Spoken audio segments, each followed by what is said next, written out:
ഇന്നിപ്പോൾ ഫ്രൈഡേ ആയതുകൊണ്ടാണ് ഈ ഒരു ട്രിപ്പിന് ഇറങ്ങിയത്.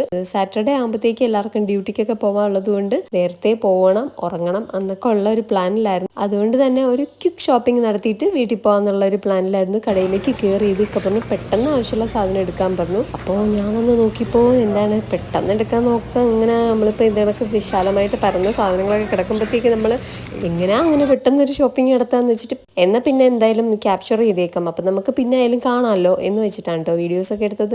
അപ്പോൾ അതേ വന്നപ്പോൾ തന്നെ കറിവേപ്പില കിടക്കുന്നുണ്ട്. ഇത് കറിവേപ്പിലയുടെ എമൗണ്ട് അല്ല കേട്ടോ ഈ കിടക്കുന്നത്, നമ്മുടെ പുളിയില്ലേ, നാടൻ പുളി, നല്ല പഴുത്ത പുളി തോടോടുകൂടി ഇരിക്കുന്നതാണ് കേട്ടോ. നമ്മുടെ നാട്ടിൽ ഇങ്ങനെയൊക്കെ കിട്ടുമോ? ഞാൻ കണ്ടിട്ടില്ല കേട്ടോ. എന്തായാലും 10 റിയാലോ സംതിങ് കൊടുക്കുമ്പോഴത്തേക്ക് ഇവിടെ സംഭവം കിട്ടും കേട്ടോ. അങ്ങനെയൊക്കെ അടുത്തുനിന്ന് അത്യാവശ്യമുള്ള സാധനങ്ങളൊക്കെ പിന്നെ കുറച്ച് വീട്ടിൽ കുറച്ചിരിക്കുന്ന സാധനങ്ങളൊക്കെ ആയാലും നമുക്ക് വന്നാട് സ്റ്റോർ ചെയ്ത് വെക്കാം. ഇനിയിപ്പോൾ ഉടനെ അങ്ങനെ ഷോപ്പിങ്ങിന് ഇറങ്ങണ്ടല്ലോ എന്നൊരു പ്ലാനിൽ അത്യാവശ്യമുള്ള കുറച്ച് സാധനങ്ങൾ കൂടെ നമ്മൾ വാങ്ങിച്ചിട്ടുണ്ട്. അപ്പോൾ ആ വഴിക്ക് എനിക്ക് ഷോപ്പ് ഫുള്ള് കാണാമല്ലോ